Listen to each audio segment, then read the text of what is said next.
আগামী ৩রা মার্চ ২০২৫ উচ্চ মাধ্যমিক বাংলা পরীক্ষা।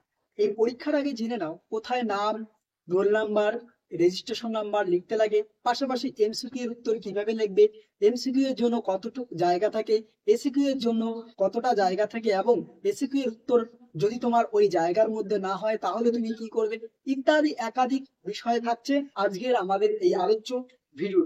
তো অবশ্যই ভিডিওটি প্রথম থেকে শেষ পর্যন্ত দেখতে থাকো। ভিডিওটি ভালো লাগলে একটি লাইক করে দিও, চ্যানেলে নতুন হয়ে থাকলে সাবস্ক্রাইব করে দিও।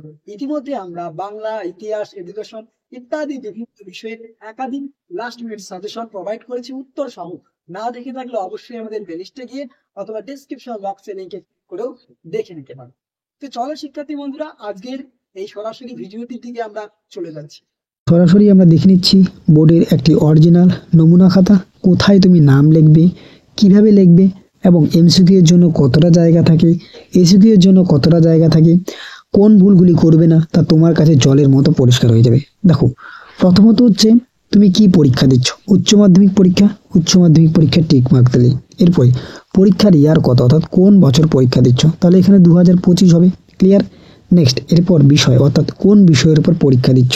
যেমন আমি একটা এক্সাম্পল নিলাম, সাপোজ পরীক্ষা দিচ্ছি হচ্ছে বেঙ্গলি বিষয়ের উপর, তাহলে এখানে আমি কি লিখবো, সাবজেক্টে লিখবো বেঙ্গলি। তারপরে নেম, অর্থাৎ তোমার নিজের নাম লিখবে। তারপর রোল, এখানে রোল লিখবে। তারপরে দেখো নাম্বার, অর্থাৎ তোমার রোল আর নাম্বার কত আছে, তোমাদের যে অ্যাডমিট কার্ড দেওয়া হবে সেই অ্যাডমিট কার্ডে লেখা থাকবে। রেজিস্ট্রেশন নম্বর তোমাদের অ্যাডমিট কার্ডেও থাকবে। পাশাপাশি তোমাদের রেজিস্ট্রেশন কার্ড বলে একটি সার্টিফিকেটই রয়েছে, সেই রেজিস্ট্রেশন কার্ড থেকে রেজিস্ট্রেশন নাম্বার লিখবি। ক্লিয়ার। এরপরে দেখো কি কি ভুল করা যাবে না। প্রথমত, পরীক্ষার্থীরা সংসদের দেওয়া প্রবেশপত্র অ্যাডমিট কার্ড অনুসারে উত্তরপত্রের উপর তাদের রেজিস্ট্রেশন নাম্বার, রোল নাম্বার লিখবে। ভুল লিখলে ওই উত্তরপত্র বাতিল বলে গণ্য হতে পারে। তাহলে কিন্তু দেখো, ভালো করে বলে দিচ্ছি, তোমাদের যে নাম, রোল নাম্বার এবং রেজিস্ট্রেশন নাম্বার এগুলি কিন্তু খুব কেয়ারফুলি ভাবে করতে লাগবে, কারণ ভুল হয়ে গেলে কিন্তু তোমার খাতা বাতিল হয়ে যাবে, তুমি তোমার রেজাল্ট দেখতে পাবে না, পরীক্ষা তোমার যতই ভালো হোক। এরপরে দেখো, যদি কেউ লুটশিট নাও, সেই লুটশিট বা অতিরিক্ত উত্তরপত্র কিভাবে করবে। অতিরিক্ত উত্তরপত্র অথবা পৃষ্ঠার ব্যবহার করলে তা মূল উত্তরপত্রের শেষে জুড়ে দেবে। মূল উত্তরপত্রের পৃষ্ঠাগুলি লেখা হয়ে যাওয়ার পরে অতিরিক্ত পৃষ্ঠায় লিখবে। আশা করি বুঝতে পেরেছি। প্রশ্নপত্রে উত্তর বা অন্য কিছু লেখা নিষিদ্ধ। ক্লিয়ার।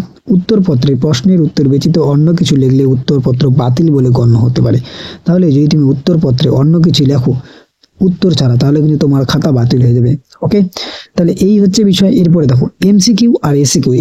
এসিকিউ এর জন্য কতটা জায়গা থাকে তা পরিষ্কার করে আমি বলে দিচ্ছি, এবং তুমি ভালো করে বুঝে নাও। একটি স্যাম্পল পেপারও দেখিয়ে দিচ্ছি। দেখো, এমসিকিউ এর জন্য তোমাদের এমসিকিউ কি থাকবে, কোশ্চেন নম্বর রয়েছে, এই কোশ্চেন নম্বরে অপশনটি শুধু লিখতে লাগবে। সাপোজ আমি একটা এক্সাম্পল নিচ্ছি, যেমন ইতিহাসের জনক কাকে বলা হয়। বিভিন্ন অপশন থাকলো, থুকিডিডিস, হেরোডোটাস, সুমাখিয়েন ইত্যাদি। তো এখানে তোমার মনে হচ্ছে যে হেরোডোটাস হচ্ছে সঠিক উত্তর, অর্থাৎ অপশন বি, শুধুমাত্র অপশন বি লিখলে। বা 2 এর উত্তরটি তোমার মনে হচ্ছে যে অপশন সি, শুধুমাত্র অপশন সি লিখলে।